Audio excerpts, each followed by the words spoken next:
So, all last chapter, we were talking about how America became an industrial superpower in the Second Industrial Revolution, and we're going to talk about the same exact period of time, 1877 to 1900. But instead of talking about the companies and the natural resources and the railroads and the laissez faire, what we're going to do is talk about in more detail the large population that was working in America at the time, because we know that the large population came in part from immigrants, a huge number of immigrants. So we want to spend some time this chapter talking about the lives of those people. I mean, think about it, right? Last chapter we talked about the lives of some of the richest people like Carnegie and Rockefeller and JP Morgan. Now we're going to take a look at the lives of some of the people that were working for these robber barons. And many of these people were immigrants coming from around the globe. And they were coming for all different kinds of reasons. They were coming because they were in extreme poverty. And even a factory job, as terrible as the kind that you saw when we studied the Triangle Shirtwaist Fire, that was still a better form of poverty than what these people had where they came from. They're coming to escape social class. They don't want to have to be a lord or a lady or a duke or something like that, or a peasant. They want to be able to become whatever their talents can make them. They want to escape overpopulation and military service, some of them. They're worried about high food prices and famine and starvation and religious persecution. These are the big reasons why so many people come to the United States during the Second Industrial Revolution. But we also need to recognize that by 1900, half of all the immigrants, more than half of all the immigrants coming to our country, were not coming from places where old immigrants had come from, but they're coming from new places: Eastern Europe, Southern Europe, Italy, Russia, Greece. This is a really big difference, because not just from where they're coming from, but what they do when they get here. These immigrants, because they speak different languages, because they have different cultures and different religions than the people that were already here in America, these immigrants change the face and size of American cities.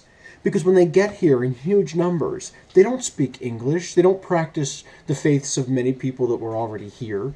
They have their own kinds of food. They have their own culture. So what we'll see these people doing is practicing these cultures in our big cities. They make up huge portions of our urban population, and this is a really important idea: ethnic neighborhoods. They make neighborhoods full of the same kind of people to share their culture here in America that they used to have back home in the old world. So you'll see new places crop up like Little Italy and Chinatown and Little Korea, all places where people can share the same language and the same experience and the same culture and the same faith. Many of these people who are coming to America from Eastern and Southern Europe, more than half of them, they're going to enter through Ellis Island. The Statue of Liberty, if you're familiar with that, Ellis Island is right nearby. It's right off New York City. On the West Coast, though, there are lots of immigrants who arrive too. But those folks who are coming here from China, even though they're not coming from Eastern or Southern Europe, they're coming for many of the same reasons. They're coming to escape overpopulation and famine and food prices. They're coming to escape poverty, just like so many other European immigrants were. But obviously they can't come in through Ellis Island because they're on the other side of the world. So they come in through another place called Angel Island.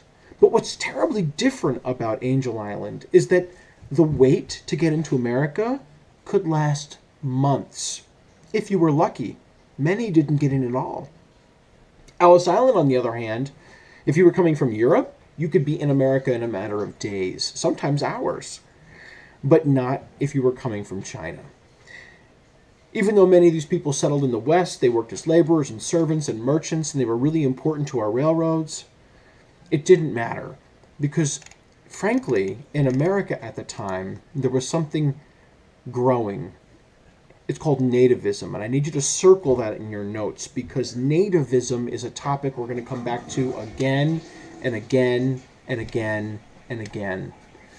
Nativism, put it as simply as I can, is being angry or hostile towards immigrants. It's when people who already live here, native born, blame immigrants for America's problems. And we have a long history of it. It used to be against the Irish in the 1850s, but by the time we get to the Second Industrial Revolution, it's against Asians who are coming from China, it's against Jews, it's against Catholics, it's against Eastern Europeans. Lots of people were targeting immigrants because they were afraid. They were afraid, especially those in unions, who were afraid that immigrants would come here and take work for less pay. That's an argument we still hear people talking about. Now, instead of talking about Asians and Eastern Europeans and Jews, we talk about Latinos coming from Central and South America. It was so bad in particular for Chinese people that in 1882, right there in the middle of the Second Industrial Revolution, we passed the Chinese Exclusion Act. It's a law. And that law bans Chinese immigrants for 10 years. We simply don't allow them to come into America. And if you're already in America and you're a Chinese immigrant, you're not allowed to become a citizen. This was only supposed to last 10 years, but it's permanent until 1902, and then it sticks around in some form or another until 1943.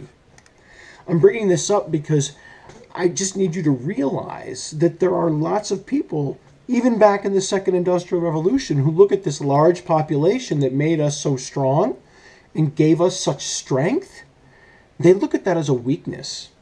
They look at it as a bad thing. And I just want you to realize that sometimes these arguments don't go away. You hear a lot of the same kinds of things said about immigrants, particularly illegal immigrants, today. Now, we'll take a more in-depth look at this in class, but this should give you a kind of good footing, a good background for this as we get ready to start Chapter 4.